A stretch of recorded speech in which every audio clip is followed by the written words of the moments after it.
बच्चों आज हम आपको पढ़ाते हैं प्रकाश का प्रकीर्णन। क्या पढ़ाएंगे? प्रकाश का प्रकीर्णन। ठीक, चलिए अब आपको पढ़ाते हैं।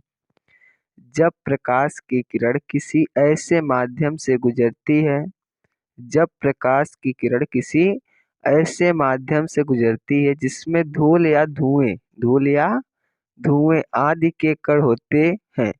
इन कणों के द्वारा प्रकाश सभी दिशाओं में फैल जाता है। क्या होता है? प्रकाश सभी दिशाओं में फैल जाता है। किसके कारण? इन कणों के कारण। ठीक, प्रकाश का कणों द्वारा विसरण या फैलाव ही प्रकाश का प्रकीर्णन कहलाता है। चलिए एक बार फिर से पढ़ा देते हैं आपको। जब प्रकाश की किरण किसी ऐसे माध्यम से गुजरती है जिसमें धूल या धुएं किसके कण हो जिसमें धूल या धुएं आदि के कण होते हैं। इन कणों के द्वारा प्रकाश सभी दिशाओं में फैल जाता है। क्या होता है? सभी दिशाओं में फैल जाता है। प्रकाश का कणों द्वारा विसरण यानी फैलाव ये क्या कहलाता है? प्रकाश का प्रकीर्णन कहलाता है। तो लगभग आपको समझ में आ गया होगा प्रकाश का प्रकीर्णन कहते किसे हैं। चलिए अब हम आपको पढ़ाते हैं प्रकाश का प्रकीर्णन, कुछ उदाहरण बता देते हैं।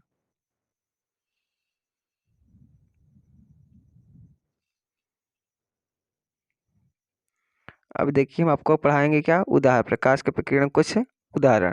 ठीक, पृथ्वी से आकाश का रंग नीला दिखाई देना, ये भी किसका उदाहरण है? प्रकीर्णन का। किसका प्रकीर्णन? प्रकाश के प्रकीर्णन का। अब देखिए सूर्योदय या सूर्यास्त के समय सूर्य का लाल दिखाई देना, ये भी किसका उदाहरण है? प्रकाश के प्रकीर्णन के कारण ही सूर्यास्त एवं सूर्योदय के समय सूर्य कैसा दिखाई देता है? लाल दिखाई देता है। समुद्र के जल का नीला दिखाई देना, ये भी किसका कारण है? प्रकीर्णन का कारण है। प्रकाश के प्रकीर्णन के कारण ही समुद्र के जल का रंग नीला दिखाई देता है। ठीक, चंद्रमा के तल से आकाश का काला दिखाई देना है। चंद्रमा पे जब आप जाएंगे तो आकाश कैसा दिखाई देता है? काला। ये किसका कारण? प्रकाश के प्रकीर्णन का कारण है। लगभग आपको प्रकाश के प्रकीर्णन समझ में आ गया होगा। चलिए बच्चों अब हम आप लोगों को पढ़ाते हैं। क्या पढ़ाएंगे? प्रकाश का व्यतिकरण। ठीक, चलिए अब इसकी परिभाषा बताएंगे और क्या बताएंगे? इसका उदाहरण भी बताएंगे। चलिए तो आपको पढ़ाते हैं अब। देखिए यहाँ पे जब दो एक वर्णी प्रकाश पुंज एक साथ किसी एक ही स्थान से होकर गुजरते हैं तो उस स्थान में प्रकाश की तीव्रता का पुनर्वितरण हो जाता है। क्या होता है? पुनर्वितरण हो जाता है। कुछ बिंदुओं पर तीव्रता अधिकतम हो जाती है जबकि कुछ बिंदुओं पर लगभग अंधेरा रहता है।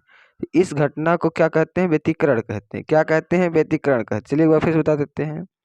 जब दो एक वर्णी प्रकाश पुंज एक साथ किसी एक ही स्थान से होकर गुजरते हैं तो उस स्थान में प्रकाश की तीव्रता का पुनर्वितरण हो जाता है। ठीक, कुछ बिंदुओं पर तीव्रता अधिकतम हो जाती है और जबकि कुछ बिंदुओं पर लगभग अंधेरा रहता है। ठीक, इस घटना क्या कहते हैं? व्यतिकरण कहते हैं। चलिए अब इसका उदाहरण बताएंगे। क्या बताएंगे? अब इसका उदाहरण बताते हैं।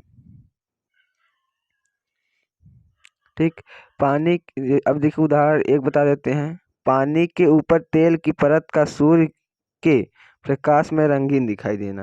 ठीक, जैसे अगर पानी है उसमें आप तेल डाल दे रहे हैं थोड़ा बहुत तो ऊपर आएगा। ठीक, उसको अगर आप सूर्य के प्रकाश में ले जाएंगे वो कलर कलर का दिखाई देगा, हर एक कलर का। ठीक, तो क्या रंगीन दिखाई देना ये किसका कारण है? प्रकाश के व्यतिकरण के कारण। अब देखिए दूसरा उदाहरण क्या है। साबुन के घोल के बुलबुले का सूर्य के प्रकाश में रंगीन दिखाई देना, ये भी किसका कारण है? प्रकाश के व्यतिकरण के। किसका कारण? प्रकाश के व्यतिकरण के कारण है। ठीक, लगभग अब आपको समझ में आ गया होगा हमने क्या क्या पढ़ा दिया है। ठीक, प्रकाश का प्रकीर्णन भी पढ़ा दिया, प्रकाश का व्यतिकरण भी पढ़ा दिया है। ये अब पढ़ाएंगे प्रकाश का विवर्तन। ठीक, अब इसको अगले वीडियो में बताएंगे। हाँ, अगर ये वीडियो पसंद आया हो तो लाइक ज़रूर कीजिएगा और चैनल पहली बार हो सब्सक्राइब जरूर कर देना क्योंकि ऐसी नोटिफिकेशन बार बार लाते रहते हैं।